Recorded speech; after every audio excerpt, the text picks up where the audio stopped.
23절 두 절만 같이 보시겠습니다. 로마서 6장 22절에서 23절.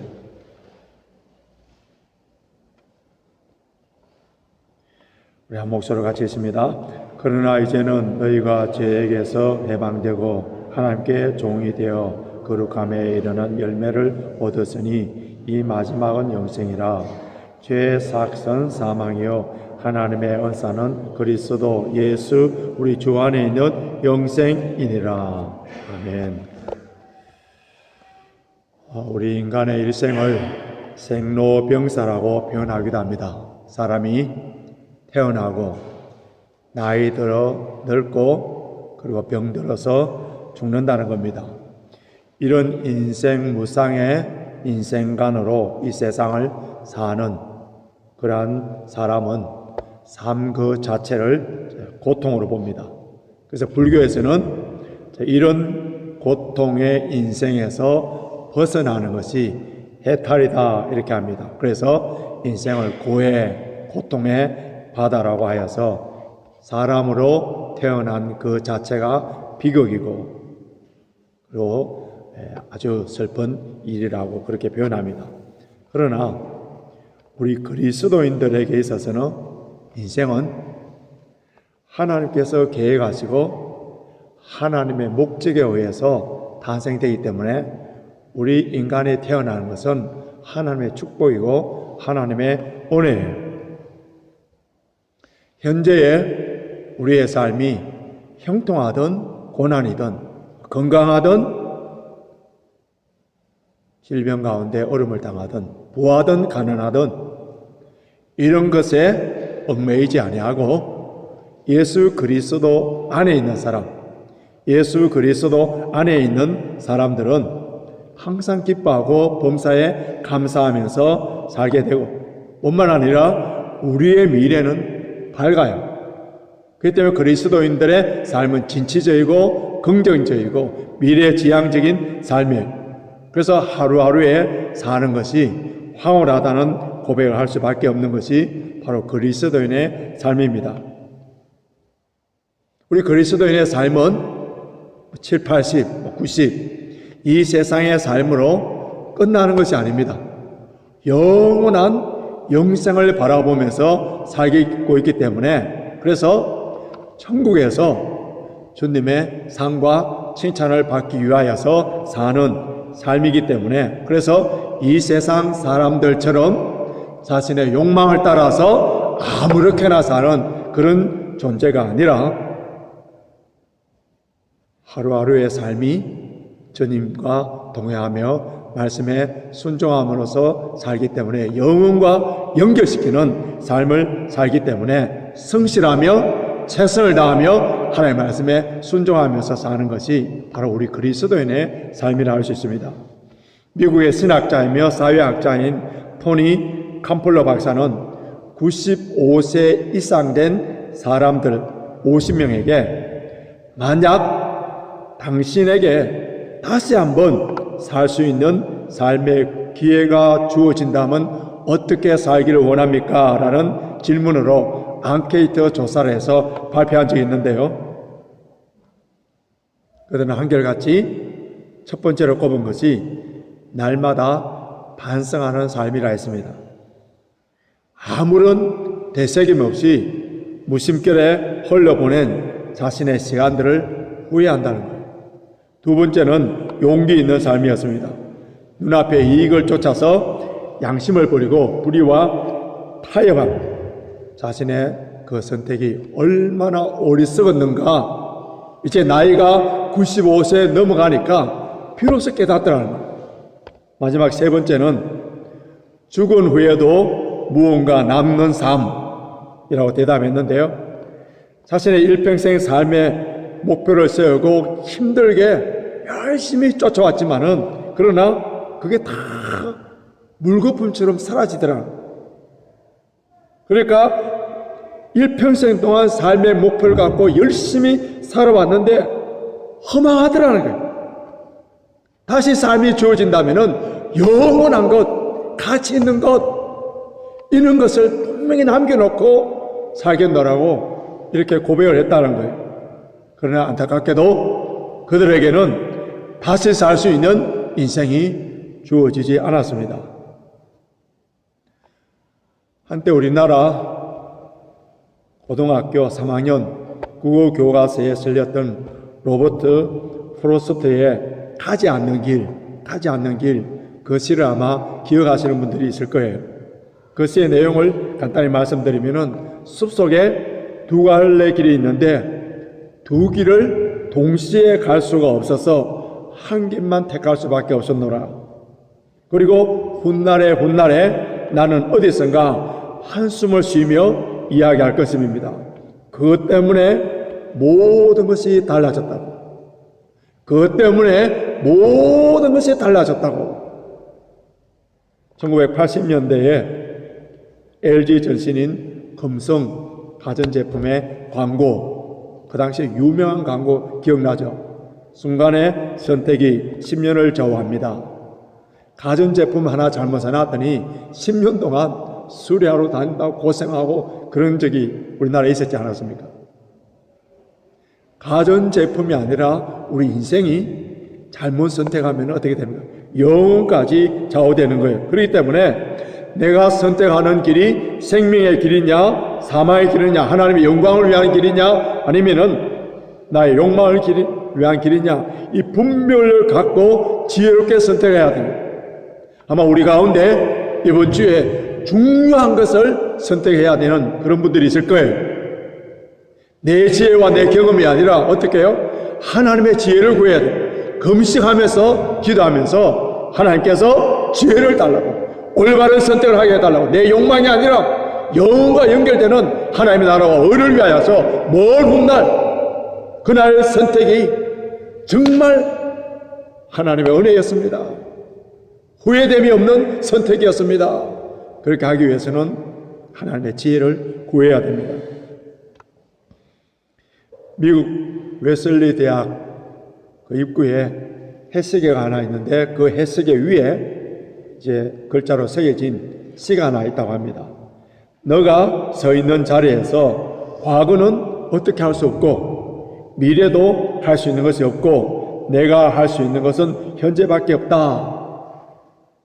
그런데 많은 사람들은 그 어두운 과거, 그 그림자 때문에 고통을 당하는 거예요. 과거의 그 상처들, 아픔들, 이것들을 계속 묵상하고 해결하지 못함으로 말미암아 고통 속에 그렇게 사는, 심지어 우울증에 걸리고 정신병에 걸리는 그런 사람들, 다 과거의 그 사건들을 잊지 못하고 해결하지 못함으로 나타나는 사건이고요. 또 어떤 사람들은 닥쳐올 미래에 대해서 너무 두려워합니다. 불안한 거예요. 염려 근심이 가득 차서, 그래서 삶을 포기해버리는 이런 사람들이 얼마나 많습니까? 그런데 우리 그리스도인들은, 지혜로운 사람들은 현재 내가 할 수 있는 일에 최선을 다하는 거예요. 그래서 우리에게 주어진 현재, 영어로 뭡니까? present. 다른 말로 하면요, 하나님의 선물이에요. 오늘 나에게 주어진 현재, 이 삶을 최선을 다함으로 말미암아 과거의 문제도 해결되어 버리고 미래에도 두려움이 없이 나아갈 수 있는, 그것이 뭐냐 하면은 오늘 나에게 주어진 삶을 최선을 다하는 겁니다.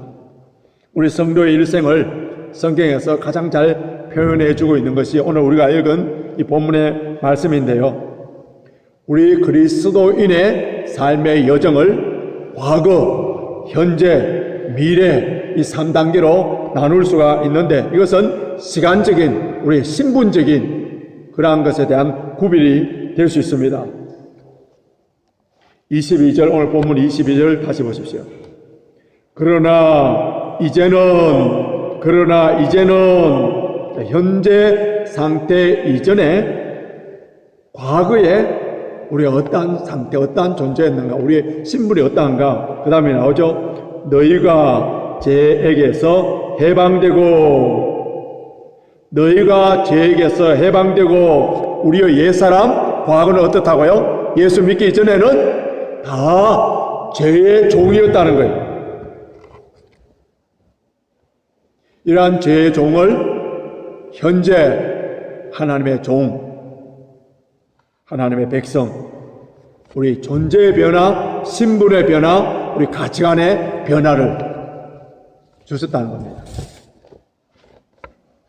우리 그리스도인의 일생의 시작은 아무리 생물학적으로 연세가 많이 들었다 하더라도 관계없이 다시 태어나는 것에서부터 출발하는 거예요. 이것을 거듭났다, 중생했다, 구원받았다, 영어로는 born again 이렇게 표현하는데 오늘 본문에서는 이것을 뭐라고 표현했습니까? 죄에서 해방되었다, 죄에서 해방되었다.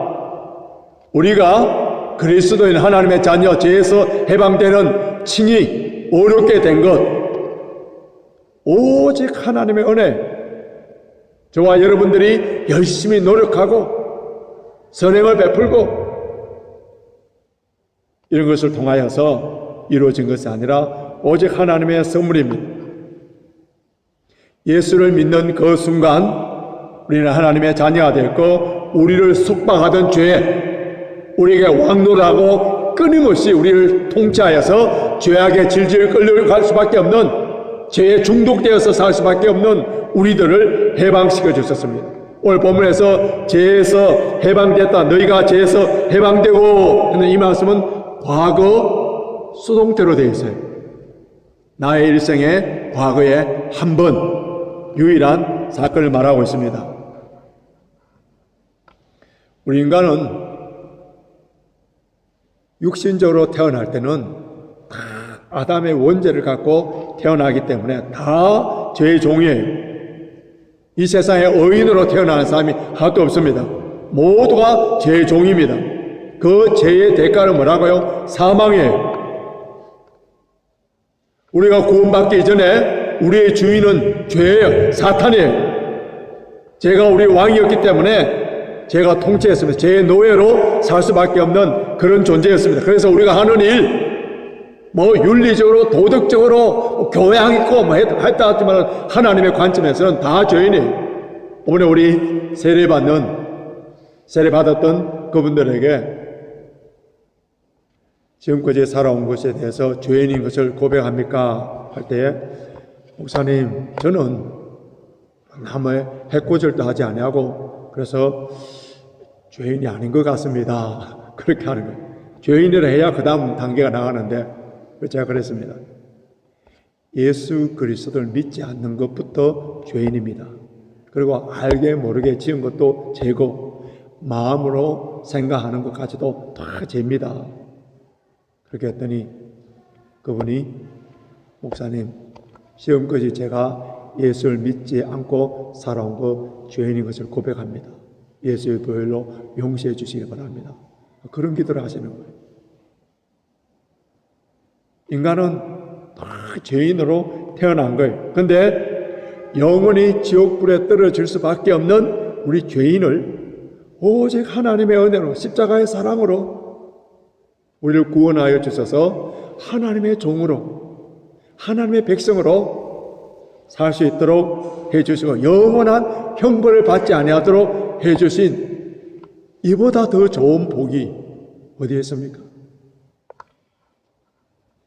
이 놀라우신 은혜를 받아서 새로운 피조물이 된 하나님의 자녀들, 더 이상 죄의 종으로 살 수 없는 거예요. 그래서 사도 바울은 갈라디아서 5장 1절에서 그리스도께서 우리로 자유케 하려고 자유를 주셨으니 그러므로 굳세게 서서 다시는 종의 멍에를 매지 말라. 우리가 말씀과 기도와 성령의 능력으로 말미암아 종의 멍에를 벗어버리고 이제는 하나님의 자녀답게 살 수 있는 그런 존재라는 거예요. 죄를 이길 수 있는 그런 존재라는 거예요. 하나님을 사랑하고 이웃을 사랑할 수 있는 그런 존재로 우리를 변화시켜 주셨다는 거예요. 그래서 죄가 우리를 통치하려고 하고 지배하려고 하고 죄의 유혹이 온다 하더라도 말씀과 기도로 성령의 능력으로 얼마든지 이길 수 있는 그런 사람으로 만들어 주셨다는 거예요. 우리 그리스도 일생에 있어서의 두 번째 단계는 하나님의 종이 되어 거룩한 삶을 추구하는 현재적인 삶입니다. 자, 22절 다시 보십시오.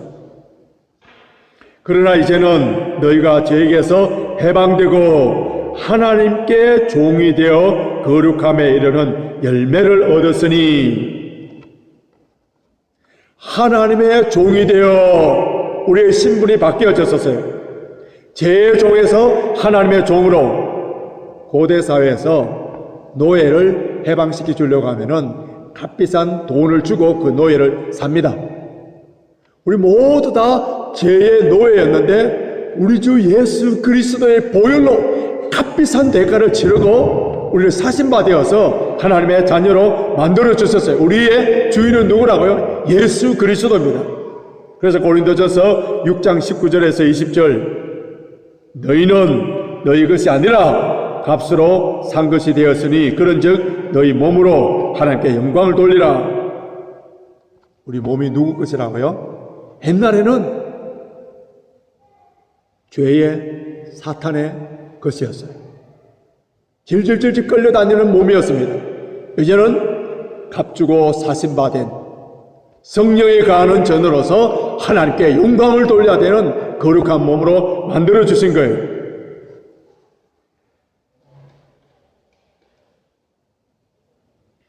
사도 바울은 로마서 14장 8절에 우리가 살아도 주를 위하여 살고 죽어도 주를 위하여 죽나니 그러므로 사나 죽으나 우리가 주의 것이로다. 저와 여러분들이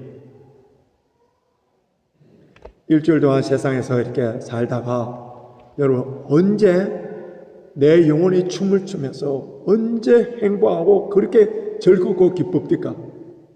물고기가 물속에 있을 때, 새가 공중에 날아다닐 때에, 그때에 자유롭고 행복한 것처럼 우리 그리스도인들은 주님의 것으로 주님의 영광을 위하여, 주님의 기쁨을 위하여서 주님의 말씀에 순종하면서 살 때 어떻습니까? 가장 행복하고 가장 즐겁고 가장 기쁨이 넘쳐나는 거예요. 22절 거룩함에 이르는 열매를 얻었으니 이거는 동사가 현재 시제로 되어 있는데요.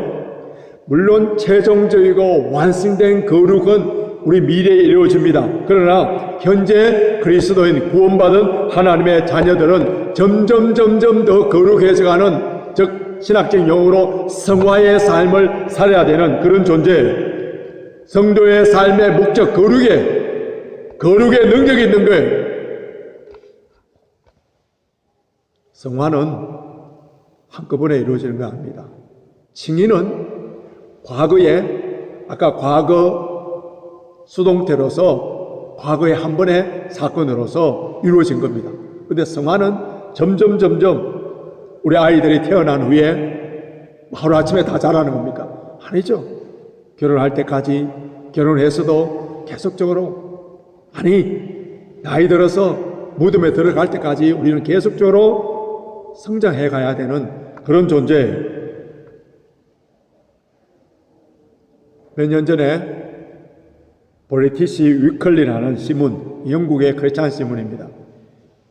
이 신문에 어느 사람이 매 주일마다 교회에 나가는 것이, 출석하는 것이, 예배드리는 것이 불필요하다는 것을 증명하기 위해서 편집장에게 이런 편지를 썼습니다. 한번 들어보십시오.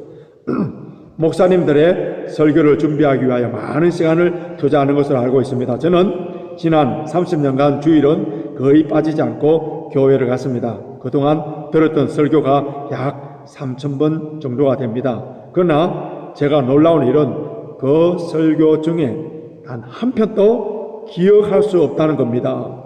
목사님이 설교 준비하느라고 그 많은 시간을 투자하지 말고 차라리 다른 유익한 일을 하는데 시간을 활용하는 게 좋겠다고 생각합니다. 동의하시는 분은 있으세요? 우리 교회에서 94년도 설립되어서 지금까지 여러분 설교 지금 뚜렷하게 기억나는 그런 설교 있습니까? 이 편지 내용으로 말미암아 2주 동안 찬반 토론이 일어났는데 목회자든 평신도든 설교 찬반론이 왕성하게 일어났습니다. 댓글들이 보물 터지듯이 터져나온 거예요. 끊이지 않는 그 논쟁 가운데 어느 한 분의 편지로 말미암아 그 논쟁이 멈춰버렸습니다. 그분의 글을 읽어드릴게요. 저는 결혼한 지 30년이 되었습니다. 그동안 저는 주로 아내가 요리해 준 음식을 먹었습니다. 그동안 32,850번 정도 식사를 하였습니다. 그런데 그 많은 맛있는 음식 중 한 끼의 메뉴도 기억할 수 없다는 것입니다. 비록 그 음식에 대하여 다 기억하지 못하지만 그 식사 때마다 영양을 공급받았습니다. 저는 그 식사가 없었더라면 오래전에 이미 굶어 죽었을 것입니다. 우리 교회에 매주마다 선포되는 말씀, 수요 기도회 때, 새벽 기도 때 듣는 그 말씀을 우리가 다 기억할 수 없지만은 우리의 기억과 상관없이 영의 양식이 공급되어서 점점 성화되는 거예요. 성화는 한 끼의 별식으로 해결되는 것이 아니라 오랜 세월 동안 그 하나님의 말씀을 통하여서 조금씩 나도 모르게 변화되어 가는 거예요. 세계적인 프로골프나 테니스 선수나 축구 선수, 유명한 피아니스트, 바이올리니스트 이런 사람들 봐보십시오. 오늘 아침에 그들이 정상에 올라갑니까? 끊임없는 피눈물 나는 그 훈련과 연습을 통하여서 정상에 오르는 것처럼 우리 주님의 성품을 닮아가 거룩한 삶을 살고 성화의 삶을 사는 데 있어서는 끊임없는 말씀을 듣고 기도하고 어떤 제도적인 장치에 나를 던져 넣어서 새벽 기도라는 그 장치에 수요 기도라는 그 제도권에 주일 예배라는 이 예배를 통하여서 끊임없이 말씀을 암송하고 서로 큐티를 나누고 이런 삶을 통하여서 끊임없는 성화의 단계로 나아가야 되는 거예요. 우리가 누구든지 예수 그리스도를 믿으면은 그리스도인입니다. 그렇지 않아요. 하나님의 자녀예요. 그렇지 않으라 해서 다 같은 그리스도인입니까?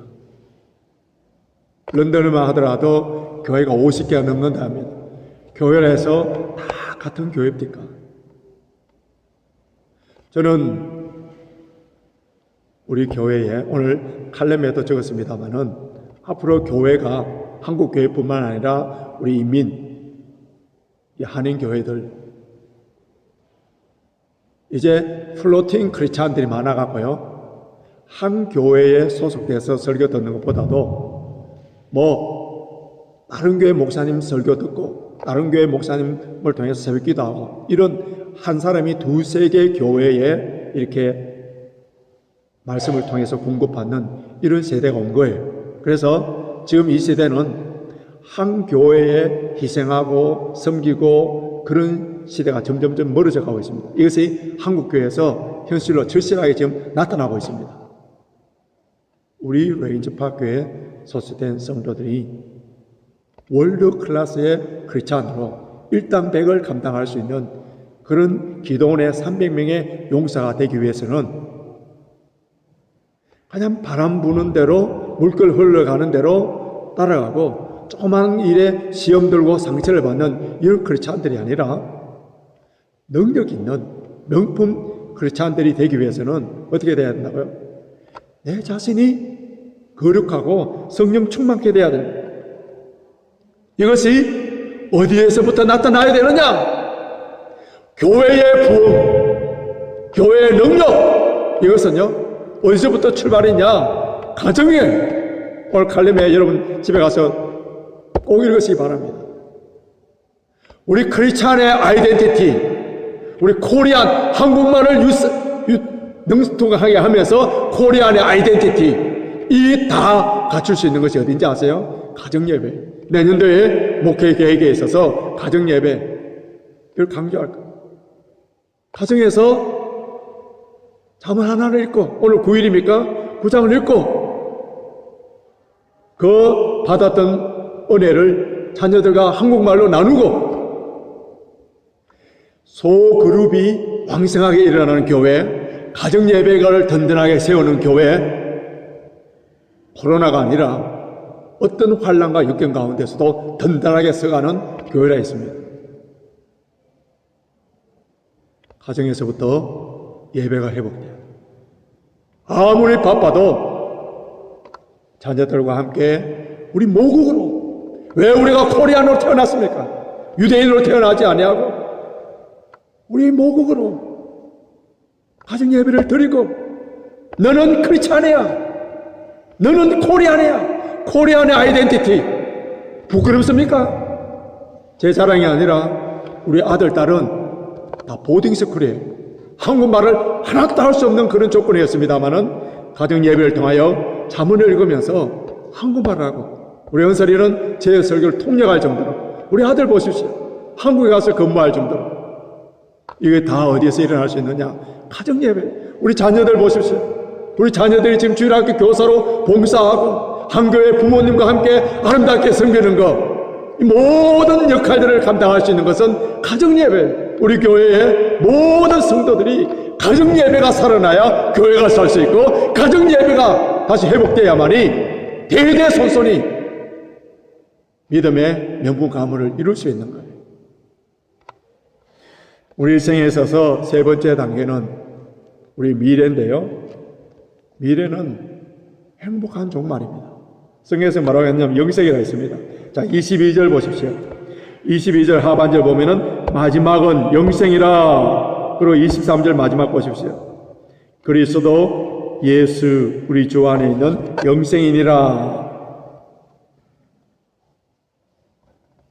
성도의 죽음은 물론 정들었던 가족이 헤어지기 때문에 슬픔이 있습니다만은 영적으로 우리 일생의 전체를 볼 때에 축복된 순간입니다. 영원한 생명은 영혼에 대한 출발이에요. 이 세상의 삶은 불완전합니다. 온전하지 않습니다. 이 세상의 삶은 나그네 삶이라 했었어요. 잠시 있다가 없어지는 안개와 같은 이 세상의 삶은 영혼을 위한 삶이에요. 이 영생은 죽어서 영원한 천국에서 영원토록 사는 것을 말하지만은 우리 주님께서 이 영생에 대해서 어떻게 또 해석해 주셨는지 요한복음 17장 3절에 나옵니다. 제가 알려드리겠습니다. 영생은 곧 유일하신 참 하나님과 그의 보내신 자 예수 그리스도를 아는 것이니이다. 하나님을 안다 했을 때 지식적으로, 이론적으로, 신학적으로, 교리적으로 아는 것이 아니고요, 친밀하게 아는 것, 하나님과 풍성한 교제를 하는 겁니다. 이것이 뭐라고요? 영생이라는 거예요. 그러면은 이 세상에서도 영원히 천국에서 누릴 수 있는 그 기쁨을 누릴 수 있는 사람이 누구라고요? 예수 그리스도를 말미암아 하나님과 풍성한 교제, 주와 같이 길 가는 즐거운 일 아닌가? 주님과 동행하는 것, 주님과 함께하는 삶, 이 삶이 뭐라고요? 영생이라는 거예요. 영생의 반대말이 뭡니까? 사망. 23절 보세요. 사망이요, 주님과의 교제가 끊어져 버린 거예요. 내 심령 속에 세상 충만, 욕망 충만, 이런 사람은 이미 사망이에요. 그 삶에 무슨 성령의 능력이 있겠어요? 일주일 내내 성경 한 번 보지 아니하고, 기도 한 번 하지 아니하고, 찬송 한 번 부르지 아니하는 그 삶이 어떻게 천국의 삶이라 할 수 있습니까? 아무리 돈이 많고 아무리 자녀가 잘 되고 건강한들 그게 무슨 기쁨이 있겠어요? 참된 기쁨이 뭐라고요? 주님과 풍성한 교제. 비록 가난하고 병들고 힘들고 어렵다 하더라도 주님이 함께 하시는데, 성령 충만한데 은혜가 넘쳐나면은 이 세상의 삶 가운데서도 영생을 누리며 산다는 거예요. 이제 말씀을 정리해 드리겠습니다. 우리 그리스도인의 삶은 과거와 현재와 미래. 과거는 어떻다고요? 죄에서 해방됐어요. 하나님의 자녀가 됐습니다. 의롭다고 해주셨어요. 현재의 삶은 거룩한 열매를 맺는 삶. 말씀과 기도를 통하여서 성화된 삶. 미래는 어떻다고요? 우리에게 주어진 미래는 밝습니다. 영생의 영원한 천국에서 주님과 더불어 찬양하며 사는 그런 삶이에요. 그렇기 때문에 그리스도인의 삶은 생로병사의 고행이 아니라 아름다운 삶이에요. 하나님의 축복된 삶이에요. 비록 이 세상의 삶에서 고난과 환난이 있다 하더라도 이 고난과 환난을 주님의 성품을 닮아가는 거룩해지는 성화의 삶으로 해석한다면 그 고난이 어떻게 그 고난 자체로만 볼 수가 있겠습니까? 고난이 오든 환난이 오든 형통한 길이든 우리 성도의 삶은 아름다운 삶이고 그 마지막은 영생이기 때문에 어떠한 형편이든지 기뻐하고 감사하며 찬양하면서 사는 것이 그리스도의 삶입니다. 지금 여러분들의 형편이 어떠하든지 영안을 활짝 열어서 나의 과거 한번 살펴보십시오. 죄악으로 지옥 갈 수밖에 없던 형편없는 삶을 왜 너의 웬 사람으로 주의 자녀로 삼아주시고 현재의 주님의 성품을 닮아가며 거룩한 열매를 맺도록 인도해 주시고 미래는 영생을 받을 수 있도록 해주신 그 하나님의 은혜, 선한 능력으로 우리와 동행해 주시며 항상 우리와 함께 하시는 살아계신 하나님이 함께 하시는데 왜 슬퍼하고 왜 낭망하고 절망하며 흔들리십니까? 우리 레인저학교의 모든 성도들은 어떤 형편 가운데서도 항상 기뻐하고 범사에 감사하며 어떤 환경 가운데서도 승리하시는 저와 여러분이 되시길 주님의 이름으로 축원합니다.